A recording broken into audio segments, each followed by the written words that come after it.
As the manhunt for the suspect in a stabbing rampage in Saskatchewan enters its fourth day, experts say it highlights gaps in the policing of rural areas.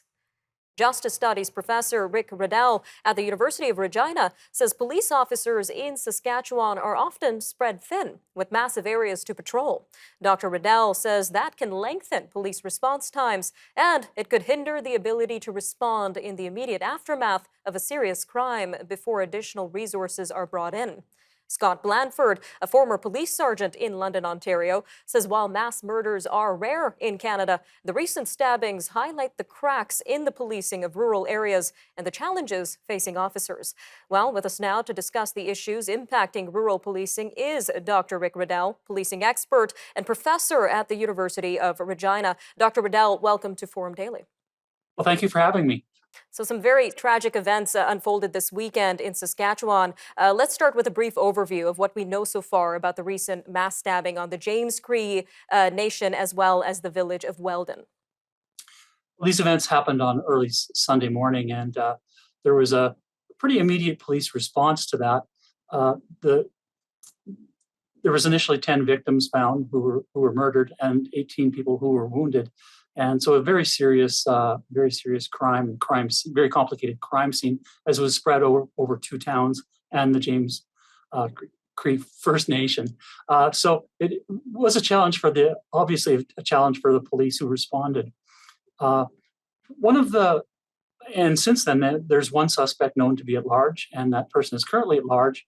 And all police resources in the province are looking for that individual. Now, we mentioned that So, experts are pointing to cracks in the policing of rural areas because of this case. So, what sort of cracks could they be highlighting here?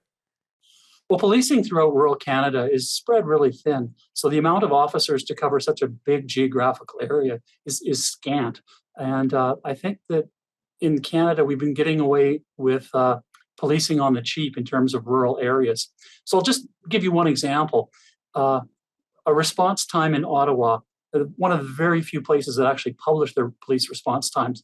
So in a serious incident, something involving violence or a serious injury, their average response time is 7 minutes.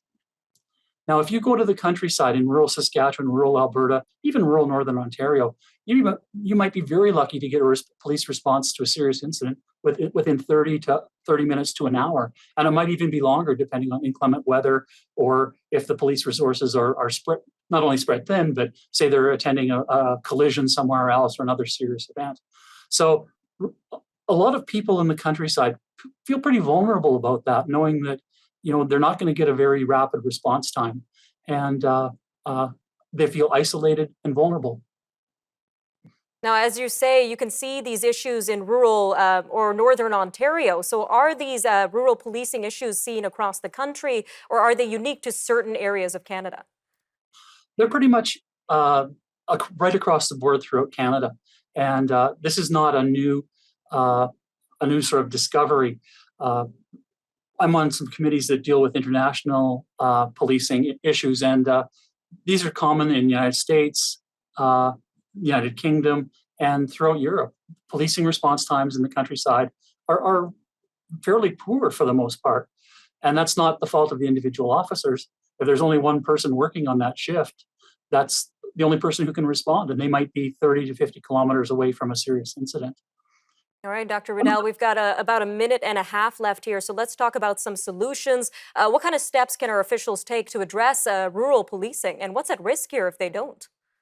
Well, I'm not going to make people happy when I say in the environment that we're talking about defunding, but we actually probably need to increase funding for rural police services and to make sure that they have enough personnel on the job to get the job done.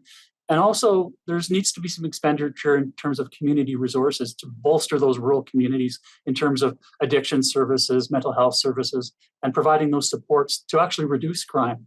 So just responding to crime isn't enough. We have to take a proactive step to reduce crime. All One of the right. things that one of the things that a lot of Canadians don't know is crime rates in rural Canada are quite a bit higher than urban Canada, and I don't think that many people are aware of that. A lot of things to consider. Dr. Ruddell, thank you again for joining us today on Forum Daily. Thank you so much for having me. Stay with us. Forum Daily will be right back after the break with a look at drones and security. Experts are warning of security risks associated with products from one of the world's largest drone companies.